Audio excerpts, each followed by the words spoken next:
고린도전서 7장 2부 미혼자와 과부의 결혼 문제 및 기혼자의 이혼에 대한 교훈이라는 제목입니다. 고린도전서 7장 8절부터 16절까지 낭독합니다. 내가 혼인하지 아니한 자들과 및 과부들에게 이르노니 나와 같이 그냥 지내는 것이 좋으니라. 만일 절제할 수 없거든 혼인하라. 정욕이 불같이 타는 것보다 혼인하는 것이 나으니라. 혼인한 자들에게 내가 명하노니 명하는 자는 내가 아니요 주시라. 여자는 남편에게서 갈리지 말고 만일 갈릴지라도 그냥 지내든지 다시 그 남편과 화합하든지 하라. 남편도 아내를 버리지 말라. 그 남은 자들에게 내가 말하노니 이는 주의 명령이 아니라 만일 어떤 형제에게 믿지 아니하는 아내가 있어 남편과 함께 살기를 좋아하거든 저를 버리지 말며 어떤 여자에게 믿지 아니하는 남편이 있어 아내와 함께 살기를 좋아하거든 그 남편을 버리지 말라. 믿지 아니하는 남편이 아내로 인하여 거룩하게 되고 믿지 아니하는 아내가 남편으로 인하여 거룩하게 되나니 그렇지 아니하면 너희 자녀도 깨끗이 못하니라. 그러나 이제 거룩하니라. 혹 믿지 아니하는 자가 갈리거든 갈리게 하라. 형제나 자매나 이런 일에 구속받을 것이 없느니라. 그러나 하나님은 화평 중에서 너희를 부르셨느니라.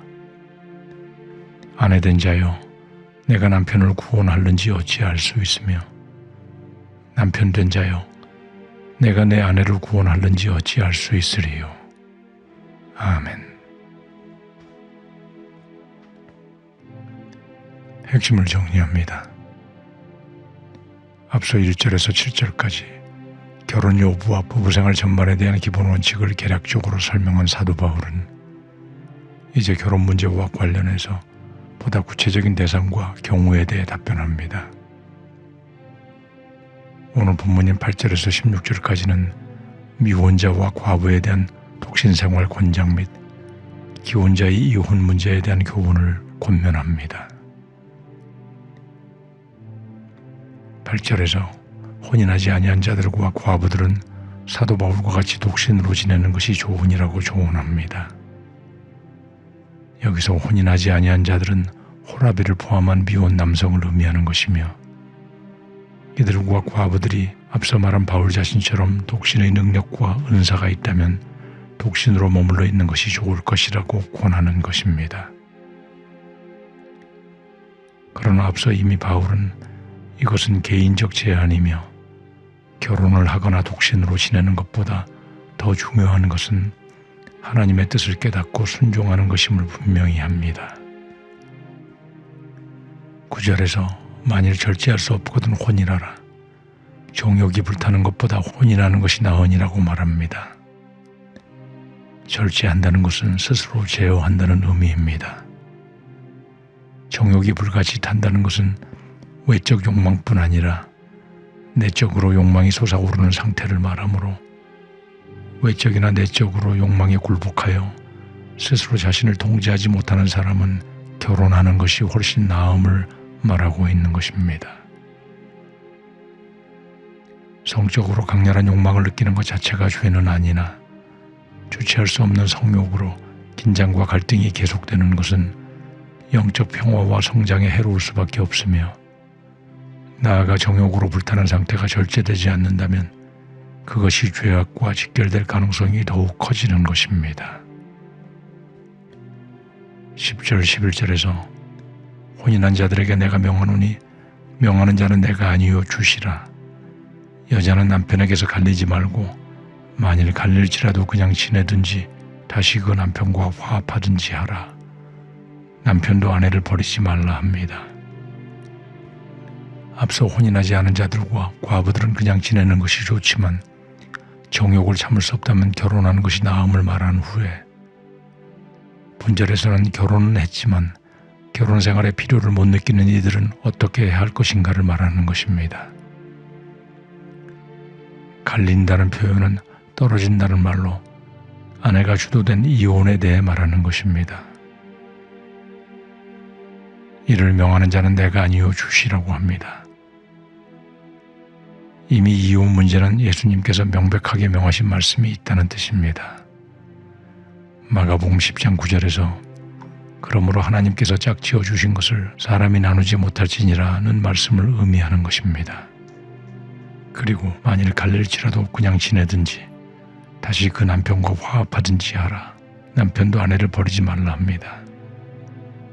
만일 이혼하게 되는 어쩔 수 없는 경우가 있더라도 그냥 홀로 지내든지 다른 남자와 재혼하지 말고 다시 그 남편과 화합, 즉 화목하게 되라고 권면합니다.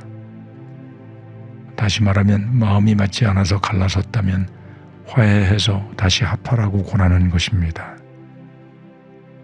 그리고 이와 같이 남편들도 아내를 버리지 말라고 합니다. 이 본문처럼 여성의 경우를 먼저 앞세우고 이어 남자의 경우에도 동일하게 적용하라고 말하는 것은 당시 남성 위주의 사회적 상황에서 매우 이례적인 언급이나 이를 명령형으로 사용하므로 당시 남편의 요구에 의해 강압적으로 이혼이 행해지던 풍습에 대한 강력한 금지 명령을 말하는 것이며 이는 마가복음 10장 11절에 이르시되 누구든지 그 아내를 내어버리고 다른 데 장가드는 자는 본체에게 간음을 행함이요 라는 의미와 상통한 것입니다.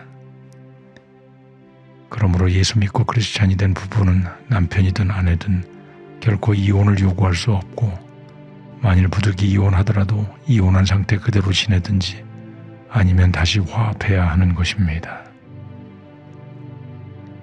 12절에서 그 남은 사람들에게 내가 말하노니 이는 주의 명령이 아니라 만일 어떤 형제에게 믿지 아니하는 아내가 있어 남편과 함께 살기를 좋아하거든 저를 버리지 말라고 합니다. 이 두 번째 경우는 예수 믿는 남편과 믿지 아니하는 아내가 있을 경우의 상황으로 이 경우 믿는 남편과 함께 살기를 좋아하거든 즉 기뻐하거든 이혼하지 말라는 것입니다. 그러므로 불신자와 결혼하는 것은 바람직하지 못하나 이미 결혼한 상태이면 이혼해서는 안 됨을 말하는 것이며 이는 주의 명령이 아니라 사도 바울의 성령의 감동으로 말하는 것임을 밝힙니다. 예수님께서는 유대인 사회에서 사역을 하셨으므로 이런 상황에 대해서 말씀하신 기록이 없으므로 바울 자신이 성령의 감동으로 권면하는 것입니다. 그리고 13절에서 어떤 여자에게 믿지 아니하는 남편이 있거든 아내와 함께 살기를 좋아하거든 그 남편을 버리지 말라 합니다. 세 번째 경우로 믿는 아내와 믿지 않는 남편과의 결혼 생활에 대한 사례이며 불신 남편과 이혼하지 말라고 합니다. 이렇게 그리스도인 남편뿐 아니라 아내까지도 비그리스도인 배우자를 버리지 못하도록 한 바울의 권면은 당시 남성 우위 관습에 반하여 남녀 평등 사상에 근거한 것이며 이는 이혼으로 야기되는 여러 부작용을 없애고 하나님께서 친히 제정하신 제도인 가정의 평화를 이루기 위해 필히 지켜나가야 하는 것이며 나아가 불신 배우자의 구원을 위한 것이었습니다. 14절에서 믿지 아니하는 남편이 아내로 인하여 거룩하게 되고 믿지 아니하는 아내가 남편으로 인하여 거룩하게 되나니 그렇지 아니하면 너희 자녀도 깨끗이 못하니라. 그러나 이제 거룩하니라고 합니다. 이는 앞 13절에서 언급한 불신자와 결혼한 그리스도인 배우자가 먼저 이혼을 요구해서는 안 되는 이유를 설명하는 것입니다. 그 이유는 바로 믿지 아니하는 배우자가 믿는 배우자로 인해 거룩, 즉 구원받을 가능성이 높아질 수 있음을 전제하는 것입니다. 구원은 자기 스스로의 믿음으로 이루어지나 믿는 배우자로 말미암아 신앙적 감화가 이루어질 때 그 영향으로 구원받을 가능성이 높아질 수 있음을 말하는 것입니다. 그리고 그렇게 하지 아니하면 너희 자녀도 깨끗이 못하니라고 합니다. 깨끗이 못하다는 말은 불결한 또는 도덕적으로 부정하다는 의미입니다. 한쪽이 불신자인 부부가 이혼하게 되면 그 자녀가 주를 알고 믿어 구원받을 수 있는 기회를 잃게 될 가능성이 큼을 지적하고 있는 것입니다. 그러므로 이혼하지 않고 같이 산다면 그 자녀들은 이제 거룩하니라고 말합니다. 한쪽 부모만이 그리스도인이라고 하더라도 그로 인해 그의 자녀는 주님을 알아 구원으로 인도될 가능성이 큼을 말하는 것입니다. 15절에서 혹 믿지 아니하는 자가 갈리거든 갈리게 하라. 형제나 자매가 이런 일에 구속받을 것이 없느니라. 그러나 하나님은 화평 중에서 너희를 부르셨느니라고 합니다. 앞에서 믿지 않는 배우자가 이혼을 원하지 않을 경우 이혼해서는 안 된다는 교훈이라면, 본문은 믿지 않는 배우자가 믿는 자에게 이혼을 제기할 경우에는 떠나보내라는 것입니다. 그리스도인들은 비그리스도인 배우자의 이혼 청구에 대해 구속받을 것이 없다, 즉 거기에 묶인 종이 아니라는 것이며 자유로운 결정을 내릴 수 있음을 명확히 하는 것입니다. 그러나 이런 일에 있어서도 하나님은 화평 중에서 너희를 부르셨느니라고 합니다. 이 말은 비그리스도인 배우자가 이혼하고자 하면 이혼해도 되지만 하나님이 화평 중에 너희를 부르셨으니 이혼하지 말고 결혼 상태를 계속 유지하도록 노력하라는 의미인 것입니다. 그러므로 본절은 비그리스도인 배우자의 이혼 요청을 수락할 수 있다 하더라도 비그리스도인 배우자와의 이혼을 합법화하거나 정당화할 수 없으며, 하나님은 화평을 원하심을 분명히 하므로 무분별한 이혼과 결별을 경계해야 하며 화평을 유지하는 것이 하나님의 자녀의 근본적인 자세임을 강조하는 것입니다. 16절에서 아내된 자여 내가 남편을 구원하는지 어찌 알 수 있으며 남편된 자여 내가 내 아내를 구원하는지 어찌 알 수 있으리요 라고 정리합니다. 이는 그리스도인이 그 부신 배우자를 혹시 구원에 이르게 할 수 있다는 희망적 가능성을 말하며, 비그리스도인 배우자와 이혼하는 것은 신중해야 함을 권면하는 것입니다. 우리 모두는 하나님께서 짝지어 주신 것을 사람이 나누지 못하리라는 예수님의 말씀을 기억하여 갈라지는 것보다는 합치는 자가 되고 흩어지는 것보다는 모이는 자들이 되며 다투는 것보다는 화평케 하는 자들이 되어 하나님이 기뻐하시는 진정한 크리스찬의 삶을 살아야 할 것입니다.